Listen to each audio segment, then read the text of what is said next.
Bonjour à tous, on se retrouve pour une présentation de mes premières pages de scrapbooking avec Asa. Alors je dis première de 2024 on va dire. Voilà. Hop. Donc j'ai utilisé pour ce faire le gabarit Monaco. Alors je ne sais pas si je vais réussir à vous retrouver comment j'ai fait parce que j'improvise un petit peu quand même, hein. Alors, ça devait être une page d'origine. Une page double, je pense. Je me souviens déjà plus. Pourtant, c'était il n'y a pas longtemps, hein. Donc voilà. Et la couleur, c'est Panama. Et ça, c'est lin, si je ne me trompe pas. Vous avez dû les découvrir dans le Cabana, je crois, de cette année. Je crois. Alors, comment ça marche l'histoire? N'ayez pas peur, hein, on va y arriver. Ou pas.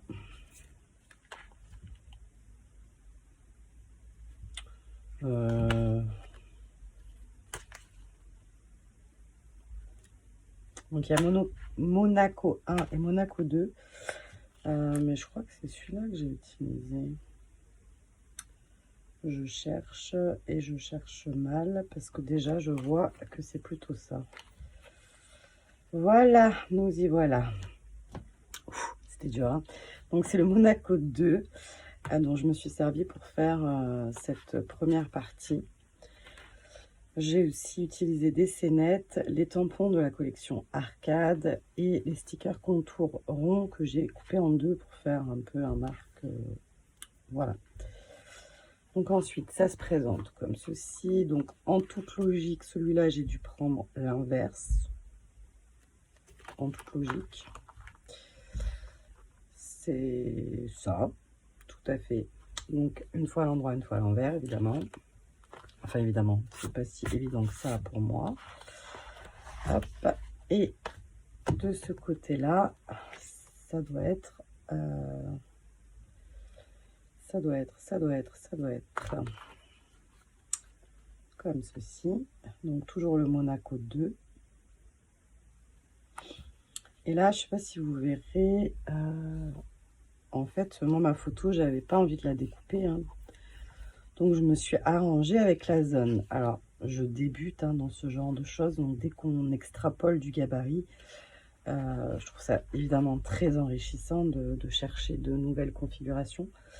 Comme vous vous en doutez, me connaissant, j'aime beaucoup ce genre de choses. La petite difficulté, c'est de bien respecter voilà, les 5 mm entre les zones. Voilà, je suis très fière de mes pages, hein. Je les trouve très jolies. Et comme je vous l'avais peut-être dit, j'ai 3 caisses de photos de... Et encore, c'est même pas sûr qu'elles soient toutes imprimées, hein. De 2014 à 2017, déjà, où j'ai des tonnes de photos qui ne sont pas scrappées. Je scrapais, je faisais des mini-albums, mais je faisais pas de project life et rien au quotidien. Enfin, au quotidien, façon de parler aussi. Donc, du coup, j'ai beaucoup de photos en retard à scraper. Donc, je me dis que c'est vraiment une occasion parfaite d'utiliser les gabarits ASA qui me permettent de scraper beaucoup de photos. Et voilà. Voilà. Donc là, à l'intérieur, je pense que là, je suis passée au Monaco 1. Voilà, à peu près. Donc pareil, j'ai utilisé en plus ce dies qui est pas simple à découper, comme c'est souvent le cas avec des choses très délicates et fines. Mais il vaut mieux le passer plusieurs fois qu'après être coincé parce que souvent après sinon, moi je les arrache. Donc là, eh bien, Monaco 2. Tac, puisque c'est l'inverse de tout à l'heure. Voilà. Et bah, Laetitia, ouais, je sais pas si tu regarderas la vidéo, c'est pas le gabarit découverte, mais c'en est un autre. C'est ce que j'essayais de t'expliquer dans cette autre vidéo.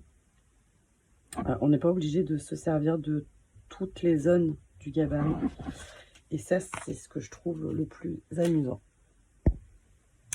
Voilà, j'espère que ça va pas couper parce que ça m'a marqué batterie faible. Hop, pourtant je suis en train de charger normalement.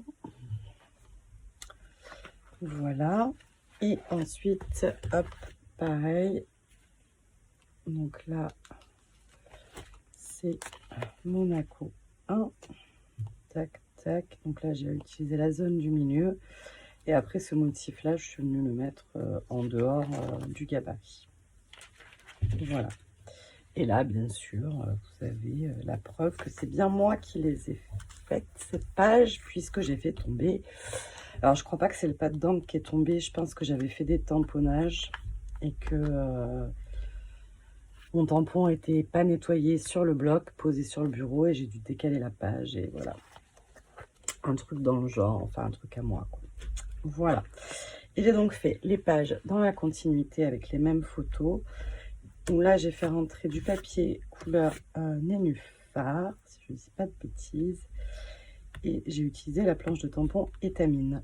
Et des scénettes qui viennent d'un magazine Passion Scrapbooking d'il y a fort longtemps. Je ne saurais vous dire quand. Voilà. Et là... Après, j'ai pas... Alors là, cette page-là, elle n'existe pas. C'est moi qui l'ai découpée dans cette forme-là. Donc, je suis partie à peu près comme ça. Mais j'étais pas très droite, je crois. Donc, j'ai quelques petits décalages là. Bon. Les puristes le verront. Moi, je le vois pas. Enfin, en tout cas, je fais semblant de pas le voir. Voilà. Hop, et comme ceci. En plus, l'avantage de scraper des photos un peu plus anciennes, quand celles-là, elles ont 10 ans, bah, c'est que les gens, ils n'ont plus la même tête. Donc, du coup, c'est un peu... bon, je dévoile, on va dire, rien de notre intimité familiale. On va dire ça comme ça.